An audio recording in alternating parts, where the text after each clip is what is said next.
How do we want to open this one? Well, I think most importantly, to really end the year, it's important for everyone to know that we just watched probably the most anticipated movie of 2024. Hot Frosty came out during Oscars season, so they're trying for that award. Well, I'm thinking about they released some of the short list for the Oscars today, actually. Yeah. And this was ominously missing. I was surprised. I thought at least several technical categories I thought it was a shoo-in for. So they haven't released all the nominees yet, so we'll have to see. Honestly, the ability to really make that snowman seem so lifelike, great makeup team. Great makeup team. Yeah, no CGI. So. What happened to practical effects right there? No, but, we've been getting a lot of requests from listeners for, why don't you do a more modern movie, a contemporary movie? Well, in a kind of monkey's paw-esque turn of fate, you are getting more than you bargained for because, as Sarah said, we have just watched, the hot movie of the season, of the Christmas season. Mm-hmm. And I use the word hot very specifically there. Hot Frosty. And I don't know, before I get into a overall description, what are your guys' kind of initial reactions to Hot Frosty? The cinematography was miles ahead of what we've seen so far for this series. I mean, in a sense. You really appreciate it. Like, wow, this camera work, these scene changes. So the color, color was very vibrant. It was very, very Hallmark. Yeah. Very Hallmark. Netflix does Hallmark. Mm-hmm. So for those who haven't seen Hot Frosty yet, first of all, what are you doing? Why are you listening to this episode? Get out there, throw on Netflix, steal your friend's account like I do. Whatever you got to do. But in any case, Hot Frosty takes place in a classic American small town, much like a Bethlehem, Pennsylvania, for any of you that have been there. Sorry for Texas listeners. But very kind of classical. No one's been there. It's a beautiful place. You should go. Okay, but it's like a main street with old little mom and pop shops and, suburbia. Beautiful town in the middle of winter. We're coming up on Christmas. And it opens on this elder millennial character who, if any of you remember Mean Girls from 20 odd years ago, she was the brunette friend. Whose character name I don't remember. She is back. I can't say that I recall seeing her in anything else since Mean Girls, but this. So good for her for getting work. Did you know that she also voiced Eliza Thornberry in The Thornberrys? What? I love that show. Yep. So for those of you who are trying to visualize or imagine, it's Eliza Thornberry does grooming is basically the story of this movie. He is 24 hours old. Yes. So she's struggling to make her way as a small business owner. And she has a diner that she owns in the town that she had with her late husband who passed away very tragically from cancer, we find out pretty recently. So she's still dealing with the grief of that. Her house is a little bit out of order. That's to set the scene. And so she's going around town. She's a very nice person, brings lunch to her friends from the diner. And, they're saying, girl from Mean Girls, why don't you get out there and go on a date? You're such a drag to be around because you're obviously so depressed. And she's just like, I don't know that I'm ready and everything. And so this kind of wise boomer character who with her husband owns a little clothing store shop right next to her diner gives her this magical scarf that she had when she was a young girl. She said, back in the day, I was alone and lonely and my life wasn't going anywhere. And one time I put on this scarf and went to the bar and kind of had a crazy night out in town and met my husband. Mm-hmm. I hope the same thing happens for you. Here, take this scarf. So our hero takes the scarf. She's wandering around the middle of the town because she has nothing to do. And there's a snowman competition going on. So she's checking out all the different sculptures, some of them of men, some of them of objects, Can we just pause here for a second? Yeah, please. Okay. So this is a snowman competition. First of all, we don't get to see who won. We don't get to see who carved Hot Frosty, and there's such a gap in the detail between Hot Frosty himself and the other snowmen who look just like basic snowmen. It's like, this isn't even a competition. No, totally. And Sarah, your consistent attention to detail throughout this movie and attention to continuity and placement of Frosty's scarf was very important. It kept, it kept me thinking critically about the film. But anyway, she puts this magic scarf on one of the snowmen, who, as Sarah referenced there, one of the snowmen is this very attractive, almost Michelangelo's David type statue. She just throws it on there and says, what am I going to do with this scarf? Well, the next day, after she leaves, the scarf, its magic goes into the hot sculpture and it becomes a human being, becomes a nude man, a hot nude man. And so he's birthed into the world. He doesn't really know what's going on. And this old couple's walking by. They see him. He scares them. He backs in through the glass of the clothing store, shatters the glass, takes some clothes because for whatever reason, although he has like a childlike mind, he realizes immediately it's inappropriate for him to be nude. So his first instinct is to put clothes on. And so he spends the entire night wandering around the center of the town, talking to himself, seemingly having a mental episode. And so naturally, when our main character stumbles upon him the next day and sees how hot he is and sees that he seems to be in some type of distress, she seems to see an opening for herself to make her move. And so begins the romantic journey of our two main characters. And I think I'll leave my summary there and maybe we can kind of pick it up and kind of describe it from there. Yeah, because you don't want to give everything away because this movie is so worth watching. Gretchen Wieners, that was her name in Mean Girls. And none for Gretchen Wieners. Yeah.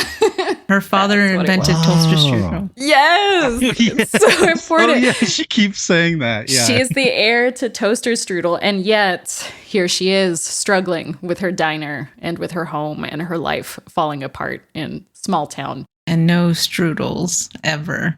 They would have been a hit at the diner if she had continued that. I like to think these two movies take place in the same cinematic universe. Yeah. They had that cute kind of like nod to Mean Girls when they showed whatever Lindsay Lohan's recent Christmas movie was. And and Kathy in this movie, aka Gretchen Wieners, was like, she looks just like a girl I went to high school with. And so they acknowledge that that is the best movie that they have been in. So out of curiosity, I actually looked up who was involved in the making of this movie, and it was written by Russell Hainline. He does not have a Wikipedia page, so I had to find him on IMDb and just kind of glance at what else he's done. He's mostly done recent movies, and I'm going to read you the titles. From 2022 was the first one. So we have In Merry Measure, like Merry, definitely looks like a Christmas movie. The Santa Summit, Hot Frosty, Three Wiser Men and a Boy, also looks kind of Christmassy, Christmas Under the Lights, and The Santa Class. And that's it. My man has found his lane. He has found his niche, and he is sticking to it. Kind of cinematic language that comes through, yeah. I feel like he could spread his wings a little bit. I think he's proven himself with the success of Hot Frosty, because I've been hearing about this movie for the last 2 weeks. Everyone's watching it. It's just a fun movie to not even necessarily hate watch, but kind of like joke watch, fun movie to talk over and stuff. And so like, is it the cinematic masterpiece of writing? Critics are still out on that one. We'll see maybe come February for our Oscars awards ceremony. But I don't know, popular enough, and it's a fun. Well, the thing is, movie. It does what it needs to do. It's escapism for women of a certain age, and maybe even some fellas out there who just want to imagine, a hot Frosty falling into their lap, a child mind himbo who they can teach the ropes to. And again, he's hours old, when we first come across him. So he is approaching the world with a sense of childlike wonder, which again makes sense because he is less than a day old. And I struggled to find fully what the appeal was, because some of it did just come off as a little bit creepy, again, like what looks to be an adult man, but has the mind of a newborn. Just seems kind of odd. Seems kind of odd that you would want to have your romantic interest know literally nothing about life. Yeah, just head truly empty. Well, I mean, isn't that what's going on today? You know, you got older men with really young women. So it's like I'm a not saying that reversal. those young women have like nothing in their head, but you know, right. in terms of experience. Well, that's and what stuff. I was thinking about. Like, there's a lot of counterexamples of not counterexamples, but parallels with female characters in similar boats. Like in Poor Things from last year, Emma Stone's character was kind of child mind, sexualized character. You have like Lilu from Fifth Element. That I kept thinking of. This is going back to for us, but listeners will get to hear about this in our upcoming episode. But even Trader Horn, you know, as Abby described, kind of the like sexy baby trope where it's just like, oh, I don't know anything. I'm just so beautiful though. So it's kind of like, yeah, I guess we're seeing that here in Hot Frosty, just with the genders reversed. Sexy baby. Sexy baby. Yeah, this is like, damn, I think that's literally what Hot Frosty is. Just a sexy baby. But she's very much grooming him throughout. She's giving him selective life lessons that I feel like were oriented around keeping him very much under her control. She would not let him leave the house. She got pissed off when he got a job. To be fair, I don't know if Jake mentioned this in the summary, but he was being looked for by the town sheriff for that initial crime. The plot point wasn't just that she wanted to keep him locked up in home a la Misery or anything like that. There was at least a plot reason for it. I think that she saw what she had, and she knew that if Hot Frosty got too much knowledge of the world, he would leave her in the dust. And so she molded him in her image. Not in her image. Well, someone molded. Again, I am a little disappointed, genuinely, that we never found out who carved him out of snow. I'm disappointed in the fact they never hinted or said anything about the stupid scarf. Like, did those old people who gave it to Gretchen Wieners know that it was magical? Was it implied that the old lady's husband was also like a snowman? Because she was like, I met the love of my life that Christmas night too. He was a garden gnome.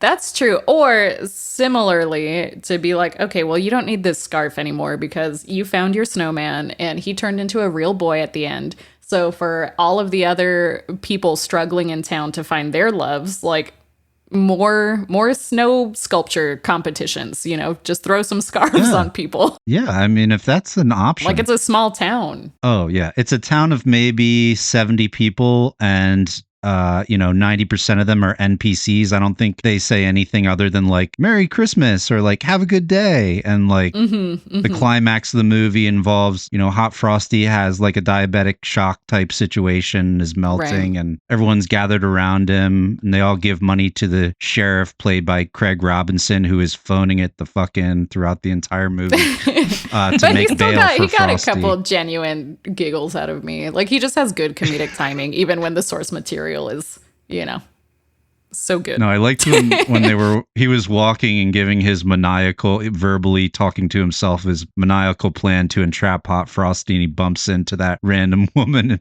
was like, "Oh, so sorry." Right. You laughed out Oh, so sorry. loud. Merry Christmas. Merry Christmas. I was like, that was the hardest any of us laughed the whole movie. That was a good one. Yeah.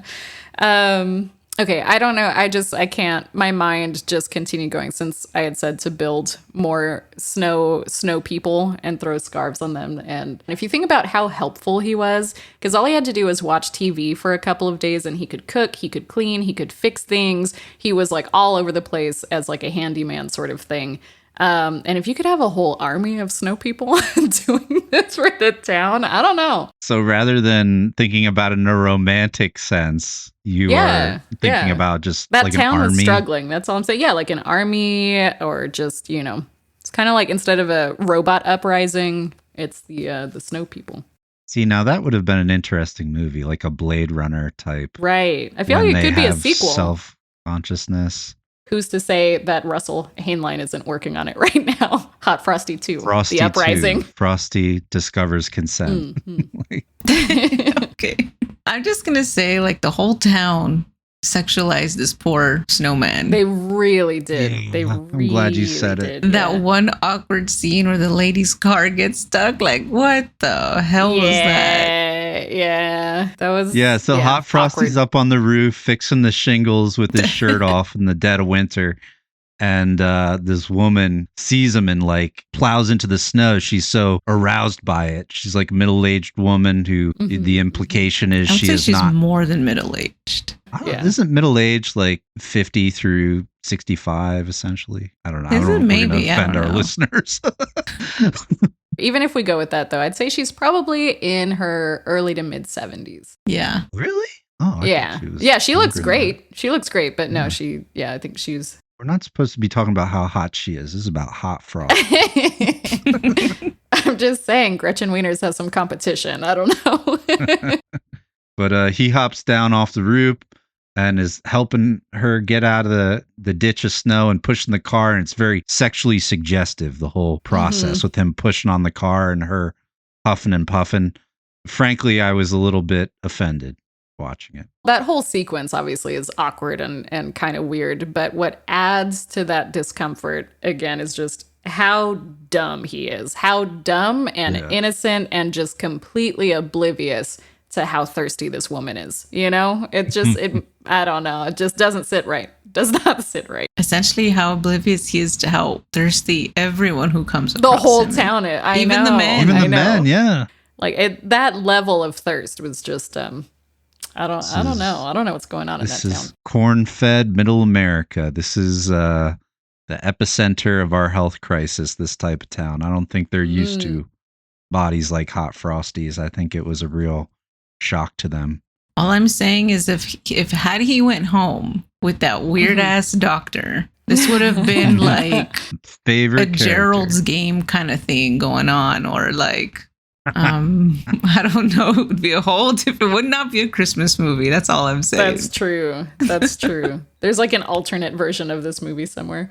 So there's so many great character actors in Chrysanthemum. You just mentioned one, just phoning it the fuck in throughout this movie, just trying to cash a paycheck. And the town doctor, who seems to be like one of those anti-vax kind of like not real Dr. Nick from The Simpsons doctors. Well, first let me say she's played by April from Eastbound and Down, if any of you are fans of that show. And our main character, she's like, I think this fucking guy is a snowman. Like, I don't know what's going on. Yeah.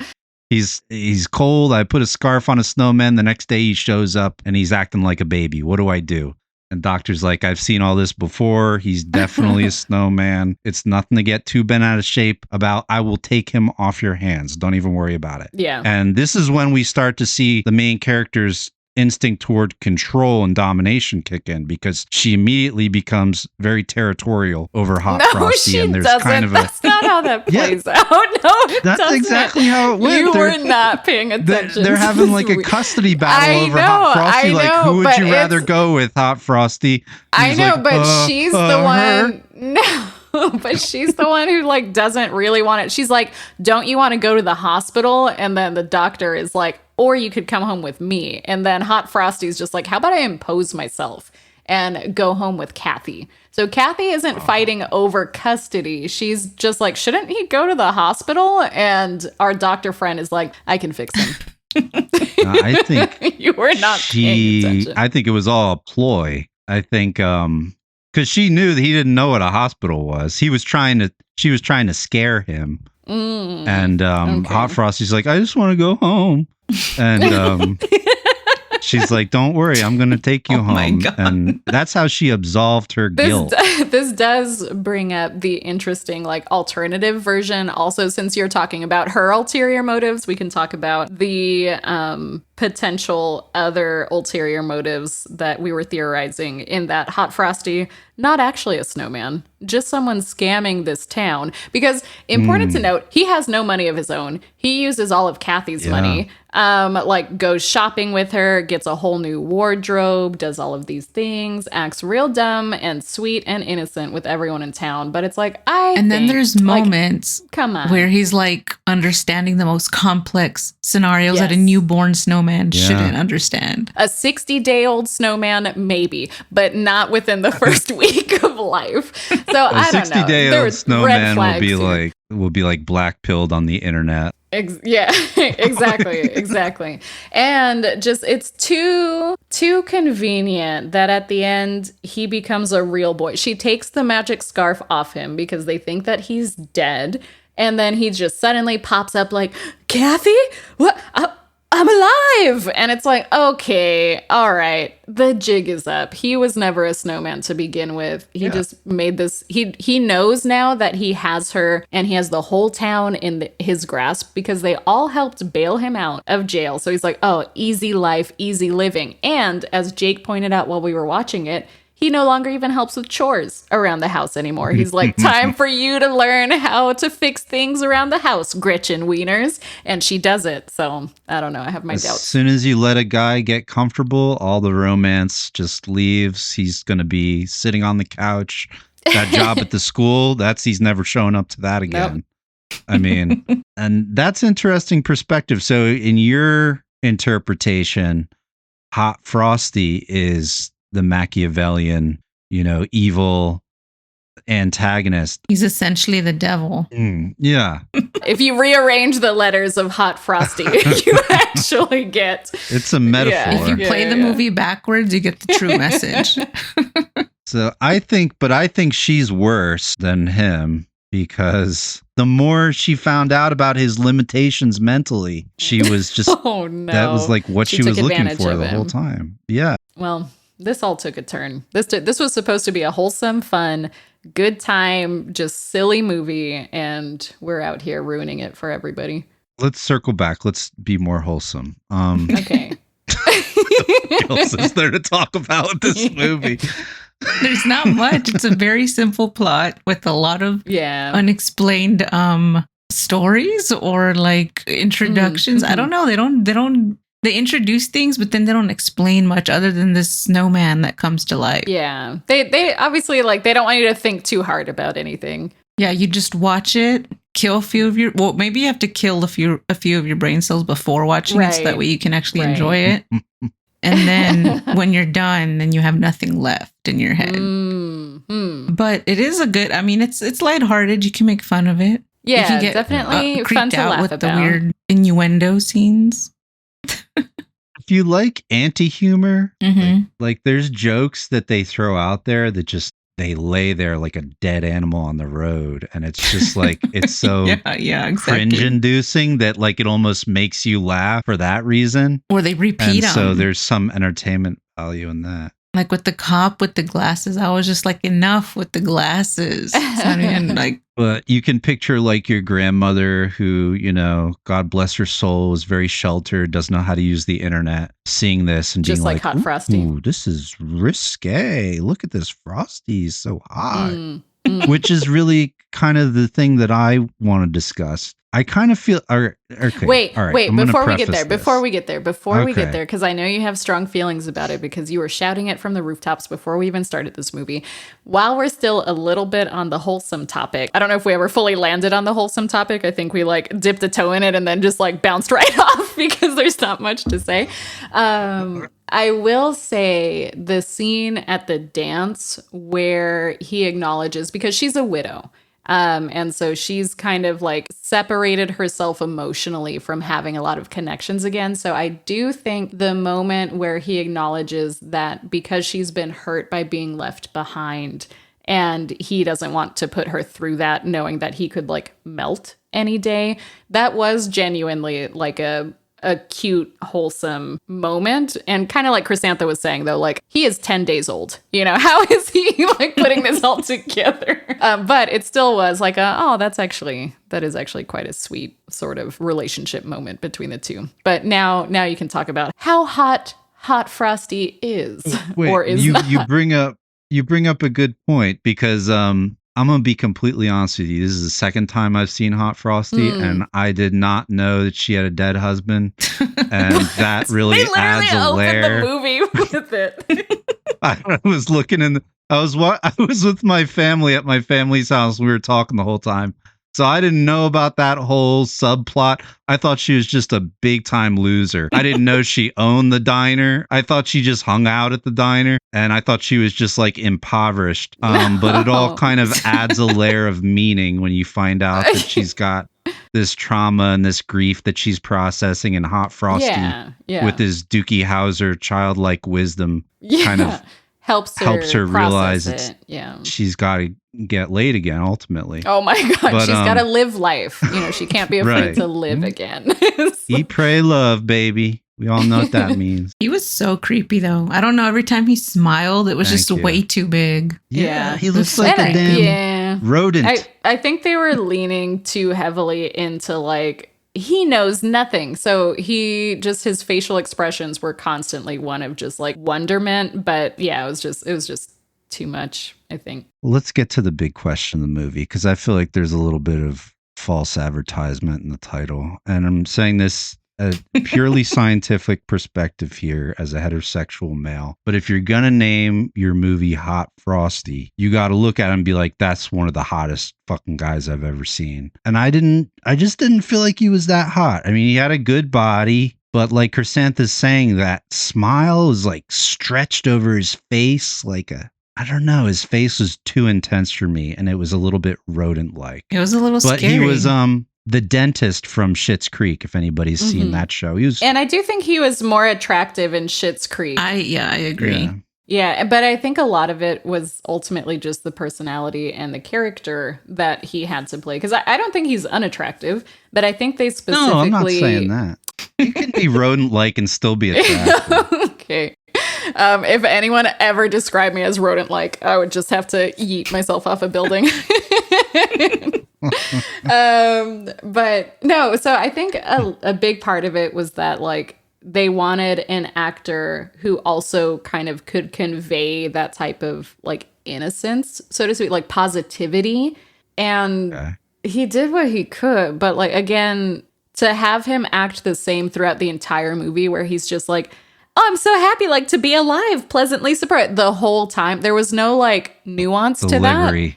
Delivery the same every scene, smile the same every scene. I think, like you guys are saying, it just ends up coming off as almost like an uncanny valley sort of thing. Yeah. Where it's just like, okay, it's making me uncomfortable. Just the personality, the character. It could very easily be one of those things. You know how some people will splice together footage from movies to make it seem like a horror movie instead of like whatever genre it is?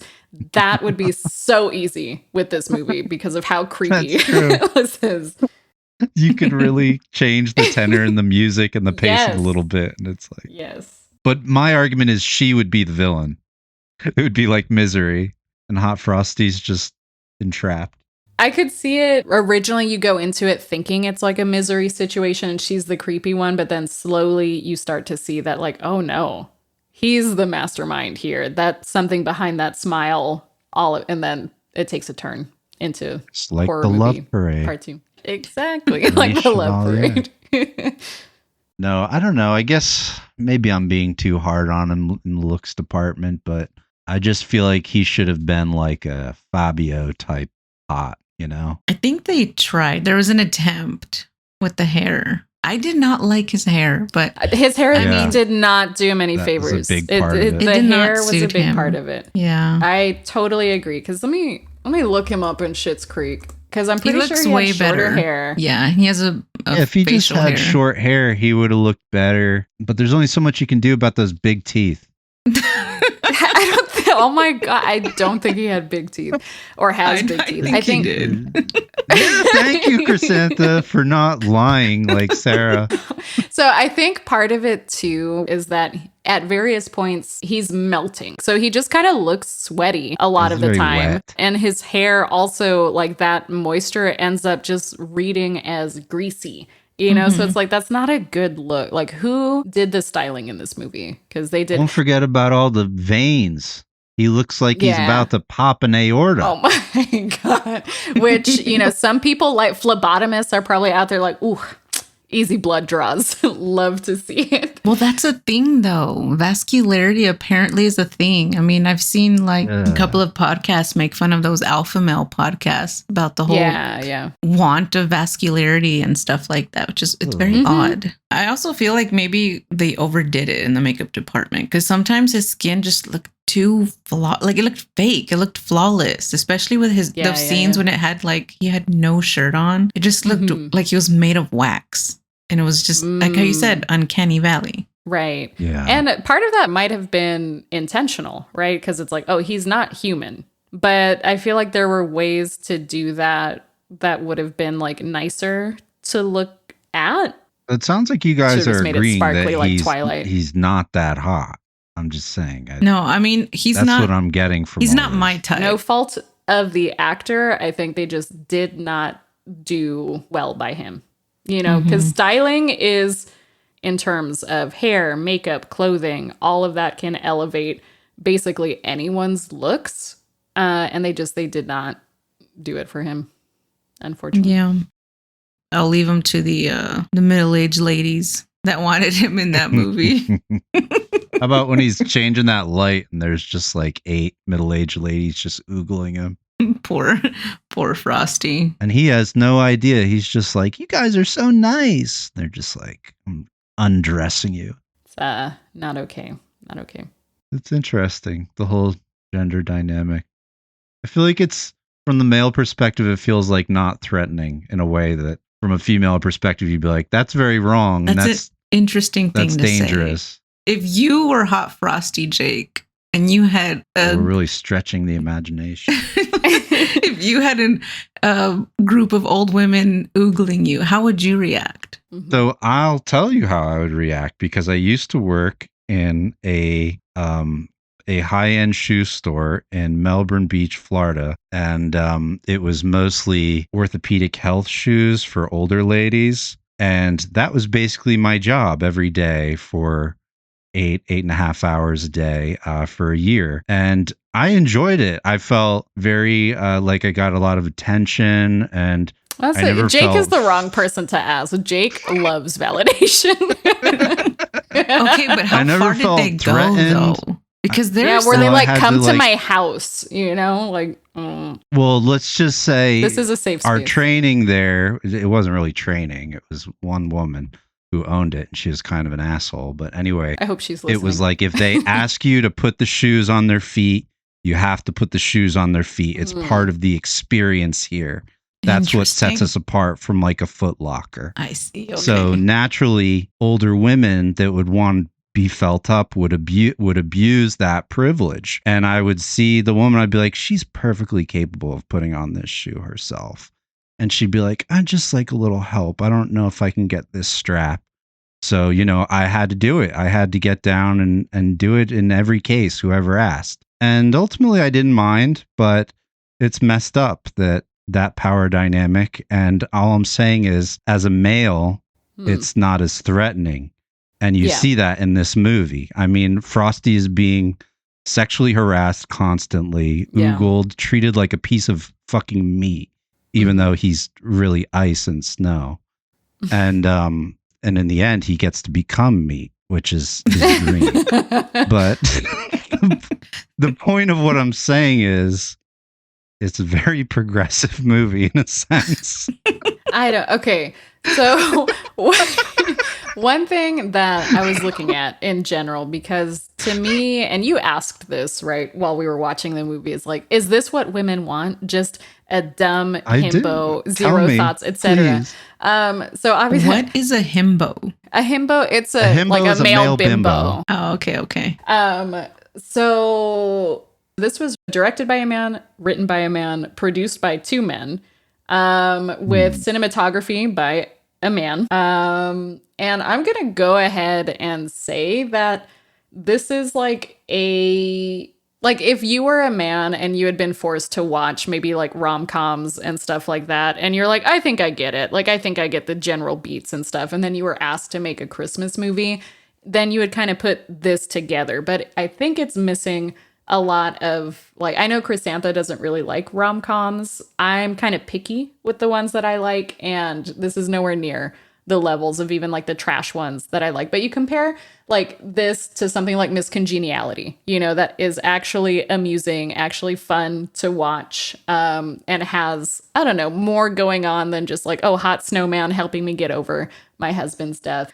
But yeah, I don't know. I think that if you had put more women in charge of like directing and crafting this movie, it would have been more enjoyable. That's all I'm saying. I don't know what you're saying, Sarah. This movie was great. Best rom-com ever. And so I was kind of curious because the Lindsay Lohan one, which is Falling for Christmas, which is a blatant ripoff of Overboard, which I enjoy Overboard. Exactly. Same. So I'm really curious if Falling for Christmas took all of the fun and heart out of that story. Why the fuck didn't we watch that? Maybe we'll do that next year. Because that one came out in 2022. She's old news. Okay. It did, apparently, Falling for Christmas had one of the best opening weekends for a Netflix original film that year. So. Oh, wow. They don't share their internal numbers, though. That's like a whole thing. Actually, I think they do. I thought that I've definitely seen that before. I think in the labor strike that summer, but it was probably caused by that movie. Oh, okay. Was that the movie that like brought changes Lindsay everything. Lohan back into the scene? Yeah, that was like her comeback. Yeah, that's probably why. Oh shit, we really should have watched that movie. Look, we were trying to be as relevant as possible this holiday season, okay? And everyone's watching Hot Frosty. So we had to watch Hot Frosty.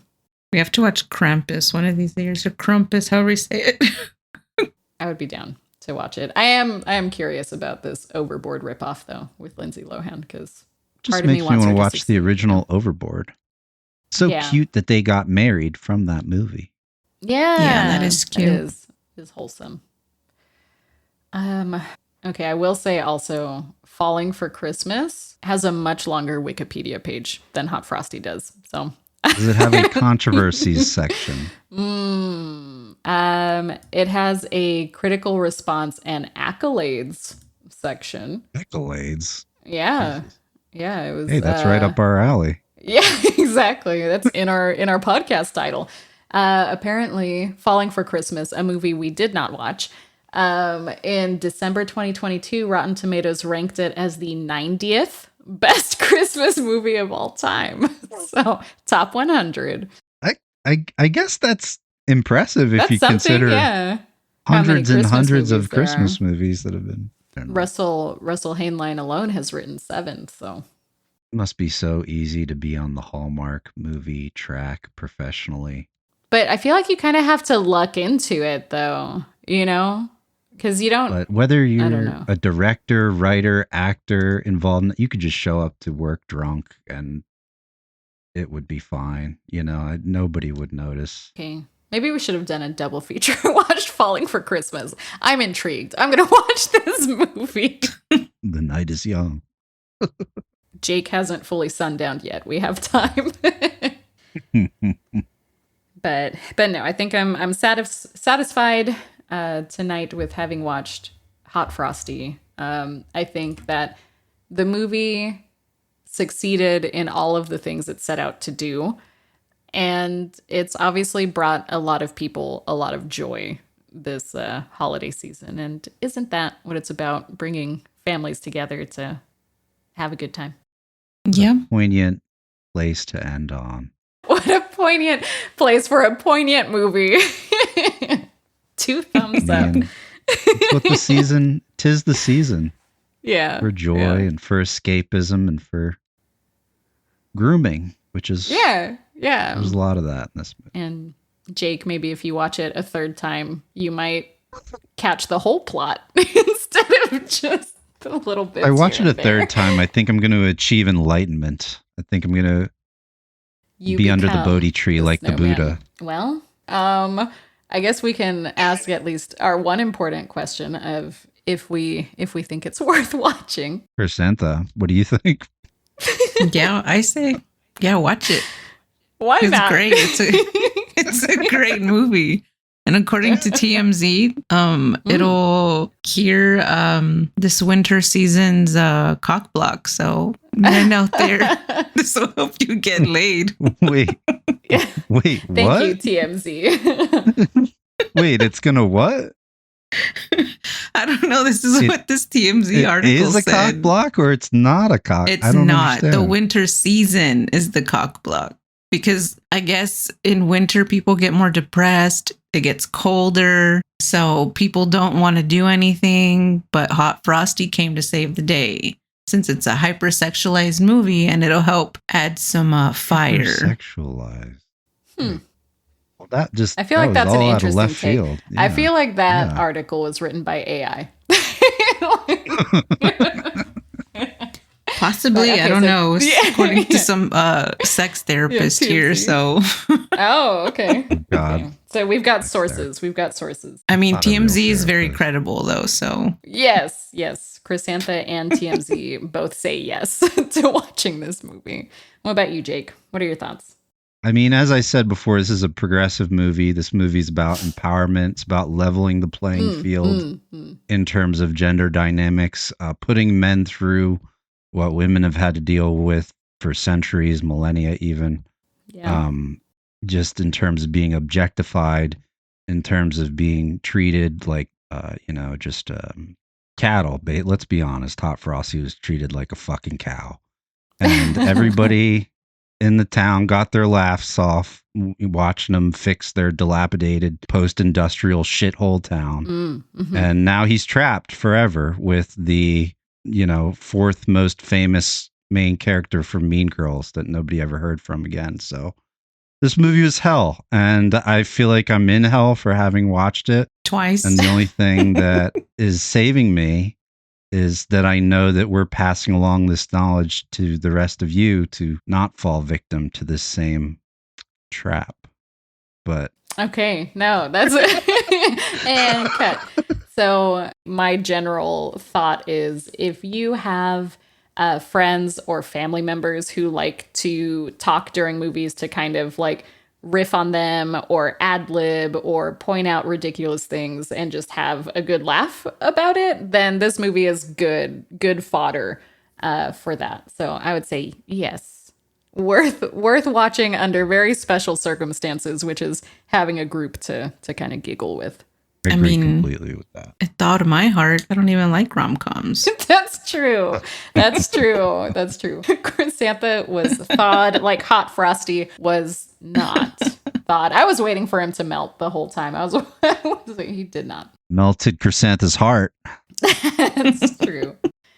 Well, on that beautiful note, hopefully, listeners, if you haven't seen it, and you do end up watching it due to our recommendations, feel free to let us know what you think. If you enjoyed Hot Frosty.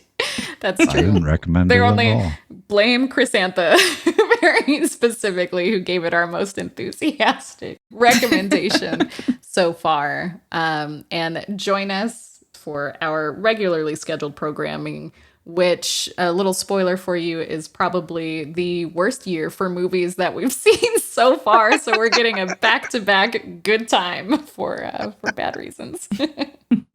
Merry Christmas, everyone. Happy New Year. Happy holidays.